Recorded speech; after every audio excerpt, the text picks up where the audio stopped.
In the Soviet Union, including the Estonian SSR, ESSR, the practice of setting up storage sheds in the basements of apartment buildings, painting stairwell walls green, and paying symbolically low utility bills was closely tied to the planned economy, housing shortages, and a social policy of equality. In the ESSR, as in other republics, these features manifested with local specifics. A higher level of urbanization in Tallinn and industrial areas, where Khrushchev and Brezhnev-era blocks were built according to all union standards. Housing was allocated free of charge or for a token payment, 2 to 5% of a salary.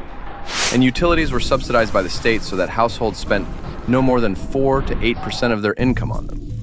This differed from the GDR, East Germany, where the socialist system was similar but placed greater emphasis on individual meters and advance payments, making the setup slightly more market-like even within the socialist camp.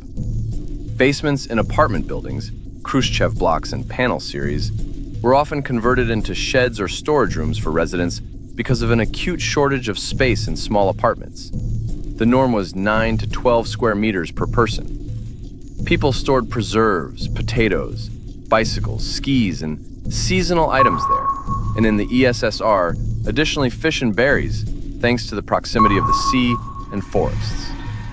Formally, this fell under the use of unheated common property premises, but in practice it was often arranged informally by decisions of house committees or housing offices, usually without a separate charge, and was especially common in Tallinn and Narva, where the climate made stocking up for winter almost a necessity. In the GDR, basements, Keller, were used in a similar way, for storing potatoes, canned food, bicycles, but were more strictly regulated and more often equipped with individual locked compartments to avoid conflicts.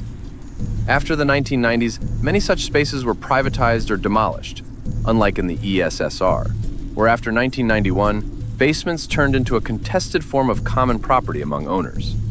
Stairwell walls were painted green or blue, from the floor up to about 1.5 to 1.7 meters, roughly shoulder height, to protect the surfaces from dirt, mold, scratches, and children's drawings.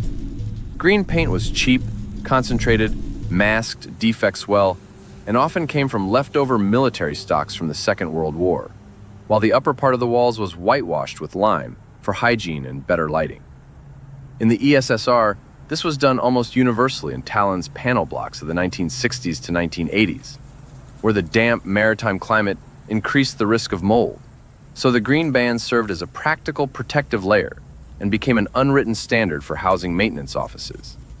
In the GDR, stairwells were more often painted gray, beige, or greenish under the applicable construction norms, usually in a single color without a horizontal division, thanks to better quality paints and less grime in cities like Leipzig, with an emphasis on durability of the coatings rather than on masking wear, including through imports from other Comecon countries. Residents paid low, fixed rates for all housing and utility services, water, gas, heating, electricity, waste removal, stairwell cleaning, in a single monthly payment, about 3 to 10 rubles per family, roughly 5 to 10% of a salary, with the bulk of the costs covered by state subsidies.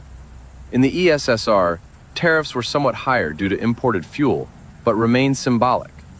Water, heating, and waste removal were included in the building maintenance line, and the popular myth that people only paid for electricity is an exaggeration, even though electricity was indeed itemized separately on the bill, while stairwell cleaning fell under the responsibility of house committees or the housing office, and was paid for collectively.